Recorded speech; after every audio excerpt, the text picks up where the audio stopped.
Приветствую вас, меня зовут Амир Биджев, я мастер по обработке дерева и металла. Обработка дерева своими корнями уходит в глубокую древность. Абазины жили на Кавказе тысячелетиями.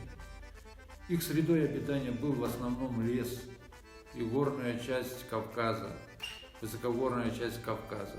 И именно обработка дерева являлась самым простым из других видов деятельности и обработки материалов по своей доступности и легкости. В первую очередь это обустройство своего жилища, постройка зданий, потом изготовление сельхозорудий, изготовление оружия, кухонной утвари. Потом они жили возле моря, и им необходимы были плавсредства, лодки, корабли. Это все делались нашими предками из дерева. Принцип один. Более крепкие породы дерева ставились в остов зданий, в изгороди. Крепкие породы дерева это как дуб, бук, которые должны были служить опорой мостов или каких-нибудь сооружений. А если мы будем изготавливать, скажем, изделия декоративно-прикладного искусства, мы уже выбираем там более красивые породы дерева, которыми являются клен, ясень, орех, тот же орех, каштан. Кстати, изготовление национального музыкального инструмента абазина бхерца, для его изготовления бралась порода дерева клен, корпус из клена выдалбливался с тамисками, а крышка изготавливалась из ели, и у него было превосходное звучание.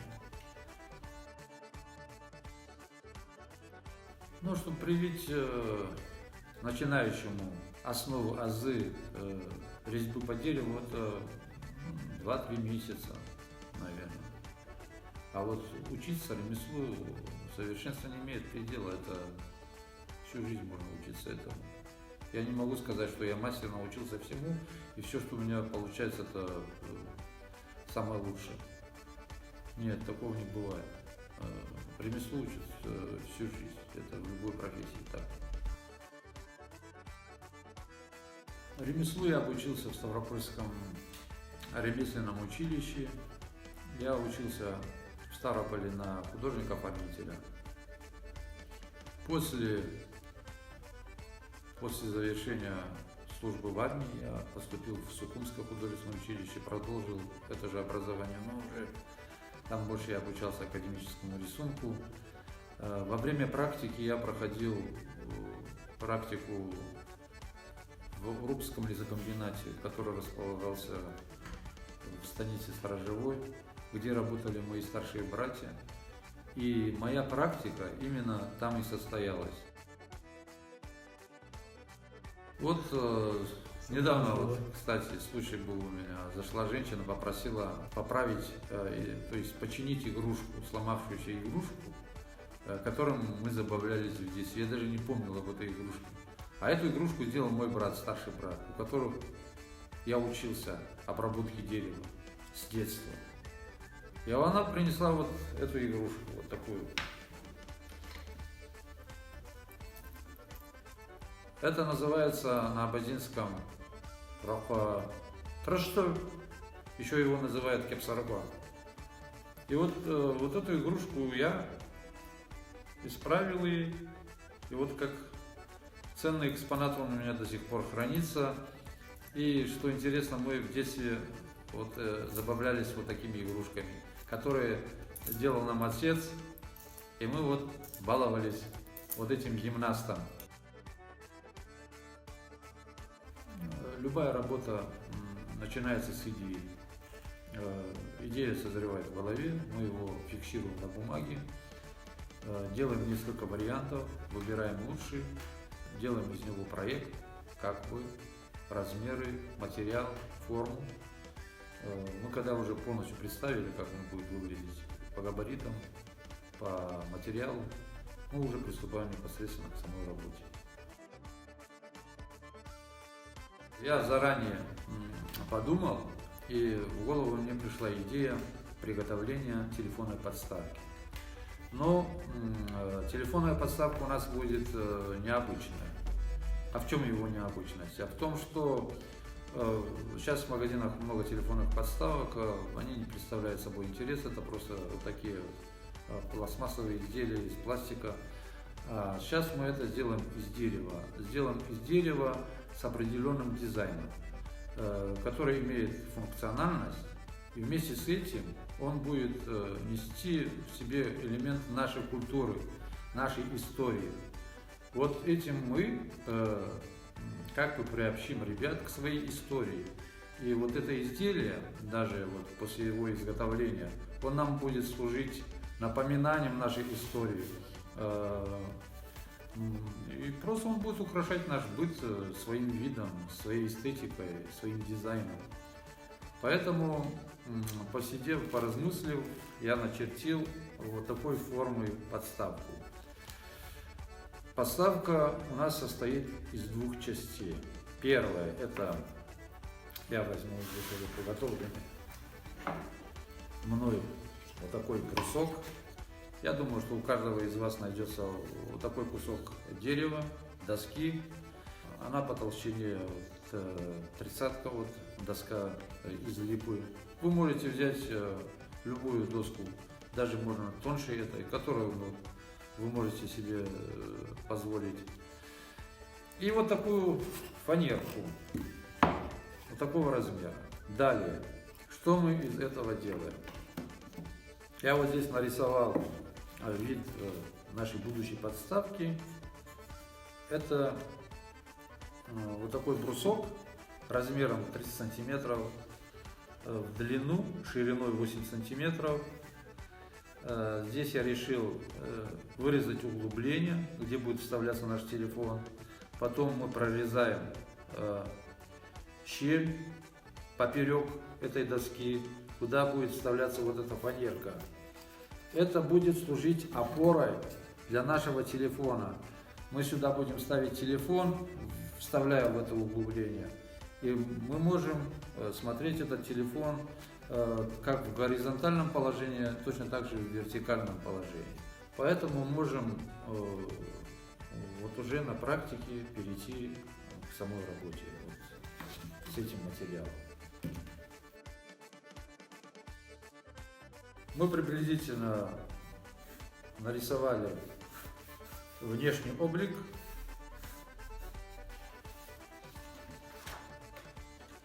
Такой проекции. Теперь я приготовил уже конкретный чертеж с определенными величинами и размерами. Здесь у нас будет вот такой скос 3 сантиметра от края и под углом 45 градусов ровно обрезаем. Но это я сделал с помощью угловой пилы. Далее, здесь у нас вот в конце справа нам надо сделать вот такое углубление шириной 5 сантиметров. От края отступаем где-то сантиметра 2. Поэтому я беру линейку, от края очерчиваю 2 сантиметра плюс 5, это будет уже 7. И проводим перпендикуляр с помощью вот такого угловой линейки.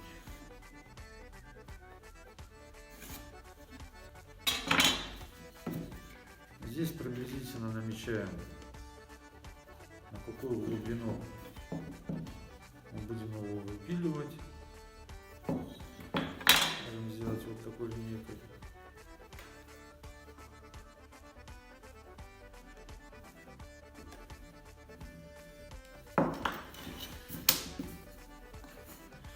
Вот этот кусок нам надо будет выбрать с помощью пилы стамески, чтобы вот этот бордюрчик мол, вставляться телефон, а вот здесь мы еще больше прорежем под углом, чтобы туда вставлялась фанера, после прикладывался вот этот телефон в таком наклонном положении. Теперь нам надо его пропилить. В общем, чтобы пропилить вот эту деталь, нам надо сначала его закрепить струбциной. Что мы делаем? У кого нет струбцины, может зажать его чем-нибудь другим способом. Берем ножовку, пропиливаем вот эти два перпендикуляра. Первый от края перпендикуляр под углом чуть-чуть 45 градусов.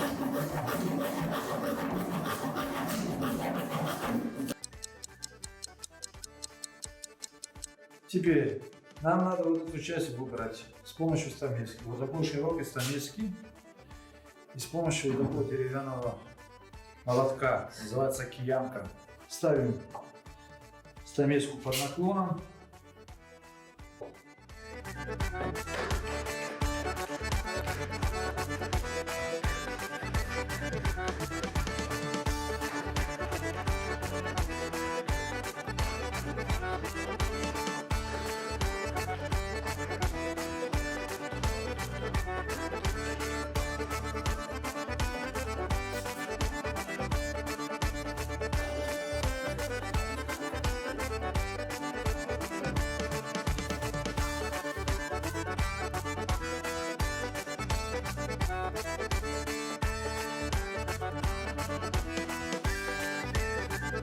Вот это вот наша башня. Мы очертили. Теперь нам надо его отпилить. И вот здесь я вам скажу один такой секрет. Чтобы после пропила, после отпиливания не оставались заусенцы вот такие неровности, вам лучше его заклеить скотчем бумажным, чтобы пила ровно прошлась по этому дереву. Сейчас попробуем сделать вот так, залепить. Стой. С другой стороны, хотя с одной стороны тоже достаточно. Теперь надо его отпилить. Это может делать кто-то ножовкой. В данном случае я делаю это электролобзиком.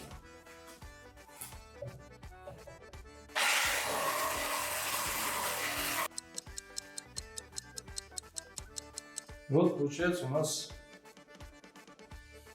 такая вот рабочая деталь. Изделие готово для дальнейшей обработки. Теперь вот начинается художественная обработка. Для этого надо его прошкурить хорошо во всех частях.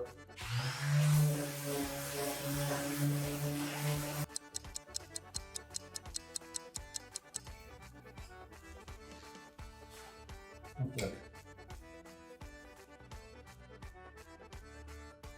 Значит так, в общем, в итоге у нас получается две детали, которые мы обработали до конца, отшлифовали полностью, зашлифовали, убрали все заусенцы. Теперь нам предстоит его обработать. В первую очередь это нам надо сделать из этой прямоугольной плашки, сделать башню-одеюх. Каким образом мы это будем делать? Для начала нам надо его закрасить морилкой, чтобы придать ему темный цвет. Для чего мы это делаем? Для того, чтобы впоследствии мы, расчерчивая вот эту башню на кирпичики, мы будем прорезать с помощью углового резца, вот такого, вот эти бороздки. Бороздки, они будут появляться белые на темном фоне. И мы будем видеть фактуру самой башни. И нам будет понятно, что это башня, а не просто так какая-нибудь плашка. Поэтому нам надо сейчас его закрасить. Для этого нам нужна морилка, которая у меня есть вот рядом. Это надо делать в перчатках обязательно, потому что морилка, она пачкается и отмывается очень трудно. У кого нету морилки, они могут закрасить его гуашью или какой-нибудь темной краской, коричневой желательно. Можно будет черной. Впоследствии можно будет точно так же прорезать вот эти линии. У вас получится точно такой же эффект. Наливаем морилку, берем кисточку широкую, кладем плашку сюда, накраем и наносим вот такой коричневый цвет.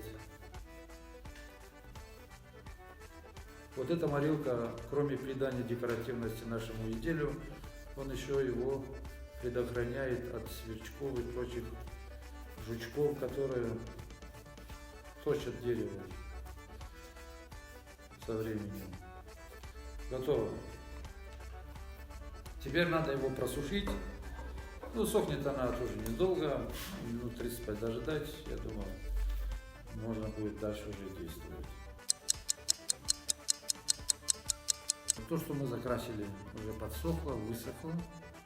И у нас получилась вот такая темно-коричневая пластинка.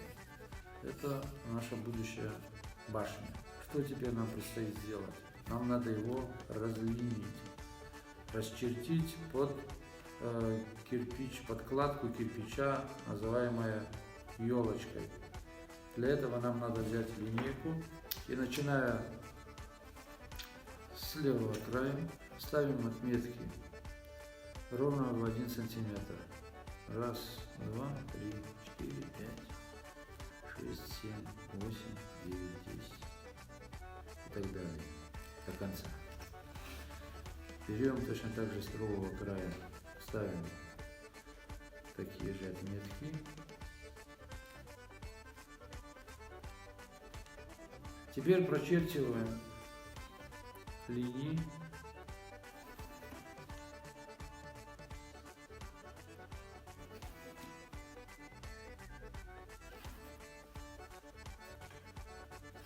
Здесь посередине оставляем внизу проем дверной, чтобы башня дюх, она узнается только вот при наличии двери. Там единственная дверь входная.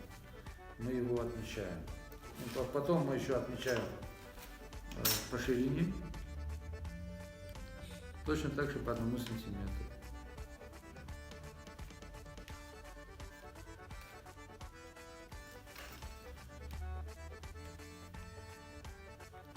Это у нас будут поперечники.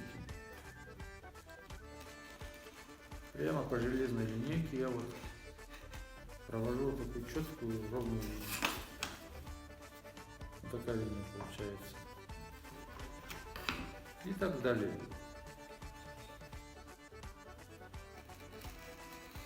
Видите, когда оно острый, он без проблем четко, ровно прорезает любую линию.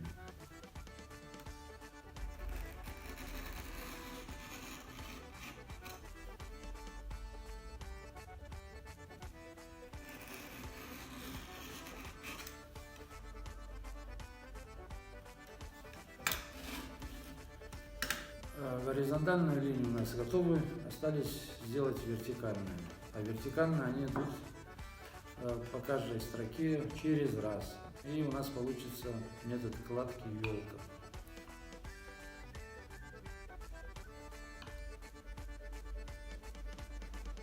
И в конечном итоге у нас получается вот такая башня. И вот наше изделие, можно сказать, готово. Теперь мы можем поставить телефон в таком положении. Мы можем поставить его в таком положении. Далее я могу развить вот эту дизайнерскую мысль еще дальше. Вот я сделал для этого эксперимент. Сделал из пластилина. Из пластилина. Раньше наши предки делали это из глины. И вот из глины можно вылепить саму фигуру одеюха и поставить его здесь. Вот так. Это можно сделать из глины и высушить его. Это можно сделать соленым тестом, тоже высушить его. Конечный результат нашей работы выглядит вот так. Но Мы можем продолжить еще работу. У меня есть выжигалка электрическая. У кого есть выжигатель по дереву. Мы можем продолжить украшение нашего изделия, еще украсить его каким-нибудь орнаментом. Например, вот по этой кромке можно провести какой-нибудь узор, ну, близкий к нашему национальному узору. Для этого нам надо перейти туда за станок, где у нас находится выжигательный аппарат с вытяжкой. И там мы нанесем с помощью выжигалки вот по кромке определенный узор.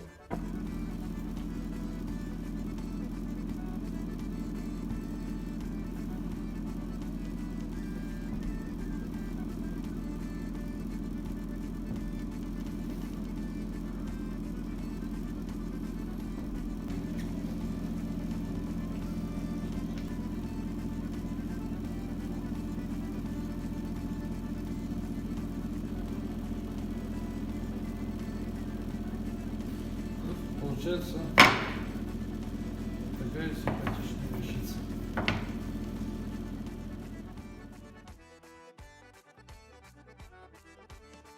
Почему мне это нравится? Это потому что